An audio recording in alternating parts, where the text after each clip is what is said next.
The year 2000 was a weird time for TV. The old laugh track sitcom was starting to feel a bit old, and of course, reality TV was on the rise. Networks were really trying hard to launch the next big thing. But of course, not everything stuck. In fact, a lot of sitcoms from 2000 barely made it out of the gate. Some had big stars, and others had big expectations. But almost all of them were gone in just a matter of weeks. So today, we're rewinding to the year 2000 to look at sitcoms that crashed and burned, whether from bad timing, backstage drama, or just plain bad writing. Let's start with a show that couldn't save itself even with Bette Midler headlining.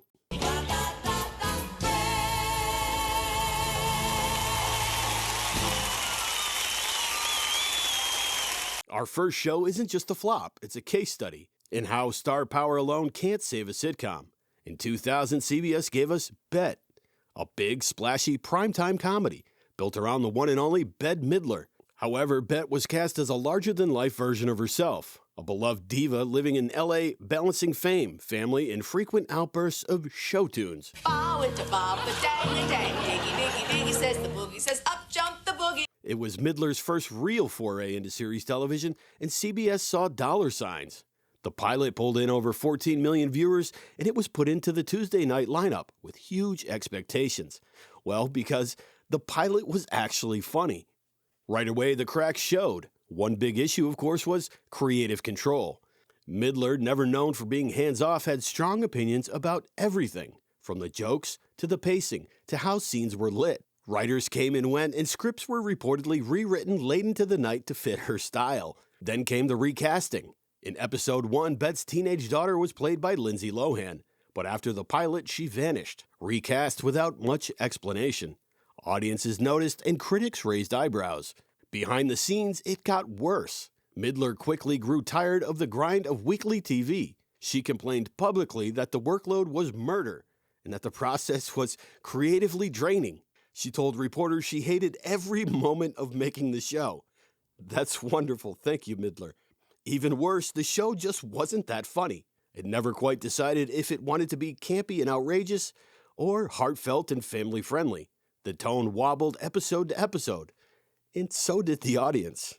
CBS canceled it after 18 episodes, 2 of which never aired in the U.S. So what was supposed to be a glossy, star-powered hit turned into one of the network's biggest busts of the season. Bette went back to movies and concerts and never attempted a sitcom again. And you know what? It's probably for the best.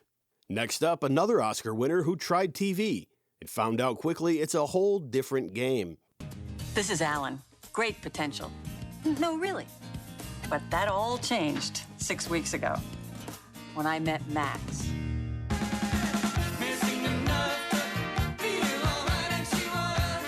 In 2000, ABC gave Oscar winner Geena Davis her very own sitcom. On paper, it made sense.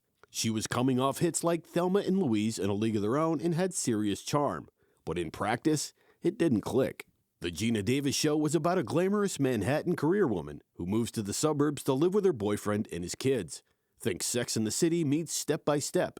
ABC hyped it hard. It aired right after Dharma and Greg, and the pilot pulled solid ratings. But week by week, audiences dropped off. Critics weren't kind either, calling it tonally confused and neither sharp enough to be satire nor sweet enough to be a family sitcom. Behind the scenes, the show had the usual early 2000s issues. Too many writers, too many notes, and not enough voice. It couldn't figure out if it wanted to be quirky, edgy, or heartfelt, and in the end, it was none of them. To her credit, Geena Davis gave it everything she had. She's extremely likable, and a few episodes had glimmers of potential, but the material just wasn't there. It felt like a network trying to ride the wave of quirky single women sitcoms, without understanding what actually made them work. The show was canceled after 1 season of 22 episodes, one of which never aired, and Geena Davis wouldn't return to TV for another few years, when she'd take on something a little more presidential. I enjoyed watching the series recently, and it could have just been bad timing. Also appearing on the show was John Daly from Freaks and Geeks, Kim Coles from Living Single, and Harlan Williams. Next up, a show that aired once and vanished. It's time for the internet to hit primetime in the most awkward way possible. This is my guy you're talking about. You know, I want to see that tiger move again. Can I just see that one more time? Let's have a look at the breath. That's it.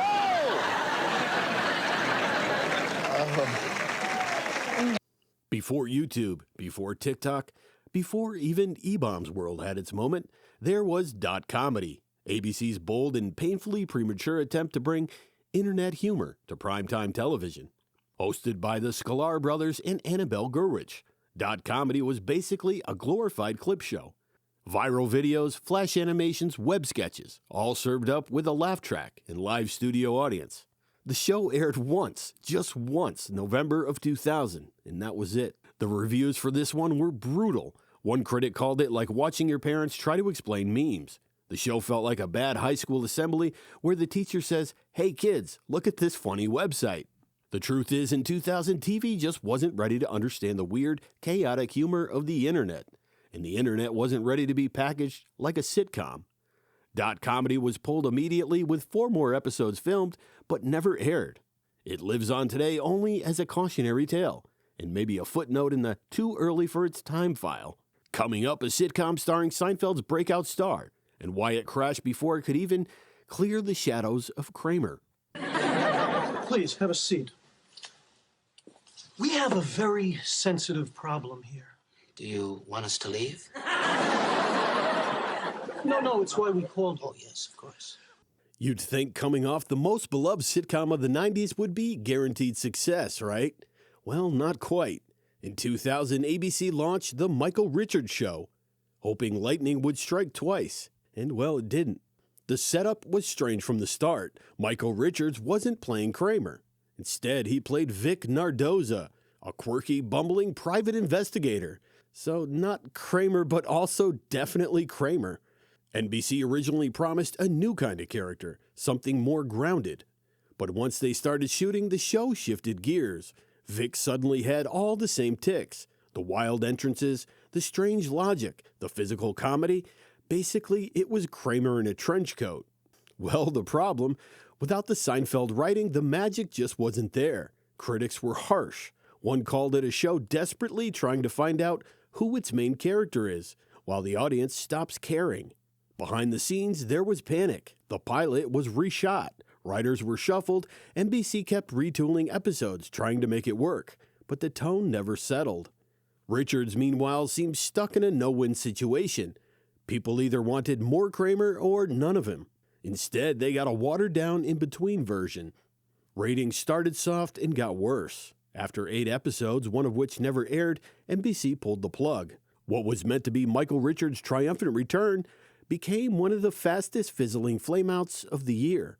Richards would disappear from TV for a long time after this, and The Michael Richards Show became a cautionary tale for every breakout sitcom star trying to go solo.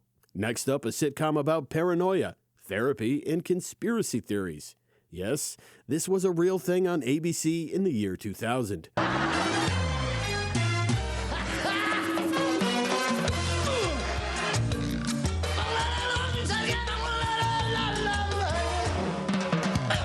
Every era has a show that tries a little too hard to be quirky. In 2000, ABC gave us The Trouble with Normal, a sitcom about paranoia therapy and a group of guys who were absolutely convinced the world was out to get them. And for once, they might have been right, because the network killed this show almost instantly. The premise? 4 men in therapy for extreme paranoia. They think they're being watched. They fear government plots. They obsess over technology. It was meant to be a satire of modern anxiety, post-Y2K, pre-social media, and loaded with neurosis. The cast was solid. David Krumholtz, John Cryer, Brad Rader, and Larry Joe Campbell, plus Paget Brewster as their long-suffering therapist. But it didn't start out that way. In fact, the show was originally called People Who Fear People and had a completely different cast, including Adam Ferreira and Mackenzie Aston. ABC didn't like the pilot, so they recast half the show, changed the tone, and renamed it just weeks before the premiere. That meant no clear identity, barely any promotion, and a creative direction that even the network seemed unsure of. And here's the real kicker. It wasn't bad. The writing had its moments. There was a kind of proto-Community or Arrested Development vibe to it, just buried under a bad time slot and a confused tone. Critics didn't know what to make of it. Some praised the cast, others said it was trying too hard to be edgy without being funny. It aired on Friday nights and was canceled after only 5 episodes. 9 more were filmed but never aired in the U.S. It disappeared fast, but has since gained a tiny cult following, mostly from fans who go, wait, was that John Cryer in a show about government conspiracies? Coming up, a Secret Service sitcom with a fantastic lead and a premise that never quite made sense. Yes, this is the DAG segment. Mom, I am so pissed off. What is it this time, Lenore? The Enquirer got a hold of my letter to NSYNC, which I stupidly wrote while I was on cold medicine, and now I'm gonna look like the world's biggest jackass. Now, everyone knows your father's the world's biggest jackass. In 2000, NBC figured it had a sure thing. David Alan Grier hot off in living color, headlining a primetime sitcom set inside the White House. The name? DAG, short for his character Jerome Dag Daggett, or David Alan Grier, a Secret Service agent demoted to guarding the First Lady after a major screw-up. Right away, it sounded like a fun twist, a high-stakes job reduced to dealing with a diva First Lady, awkward social events, and political red tape. You got fish-out-of-water comedy potential, workplace gags, and room for satire. Instead, we got a show that didn't know what it wanted to be. Was it political comedy, farce, or family sitcom? DAG just wobbled between tones like a drunk on a Segway. David Alan Grier did his best. He's charming, he's got timing, he was ready. But the scripts? Not so much. The First Lady character, played by Delta Burke, was written as a cartoonish, tyrannical Southern belle. Every scene was loud, exaggerated, and flat-out weird. Behind the scenes, NBC was getting cold feet almost immediately. The show was part of their hyped fall 2000 lineup, but after just a few episodes, they started moving it around the schedule like a piece they didn't know where to fit. Viewers didn't stick around. The tone felt too broad for adults, too dry for kids, and too silly for anyone expecting West Wing-style smart humor. NBC canceled it after 17 episodes, and it's barely remembered today, even by fans of Grier or Burke. It's one of those shows that might have worked better with a total retool, more satire, better character dynamics, something with actual bite. Last up, John Goodman plays a gay dad in the Midwest, in a sitcom that confused both the audience and the network. Let's talk about Normal, Ohio. Well, if it isn't my gay homosexual son. Hiya, Pop. He's doing his sister's hair.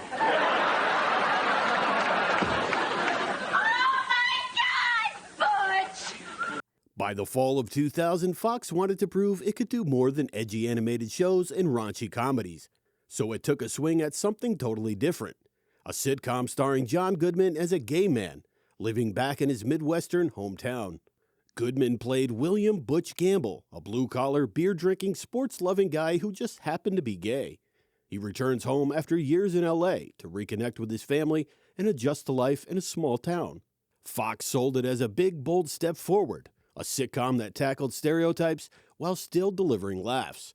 In Goodman, he was fresh off Roseanne and one of the most bankable sitcom actors of the 90s. But here's where things get weird. Early test audiences didn't believe Goodman's character was believably gay, so Fox reshot the pilot to play up the stereotypical elements. Ding, ding, ding with the bell. You know, they say that's hereditary.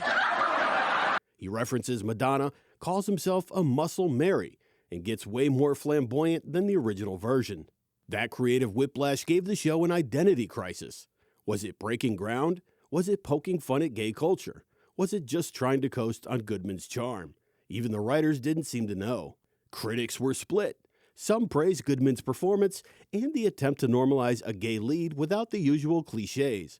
So, Uncle Bush, what do you like? Kiss guys? Can you picture me kissing guys? No, I can't. Well, I do. Others slammed the show for sending mixed messages and relying on tired sitcom beats. The biggest problem? It just wasn't that funny. The jokes were lame, the tone uneven, and the audience didn't know what to make of it. Fox yanked it after just 7 episodes.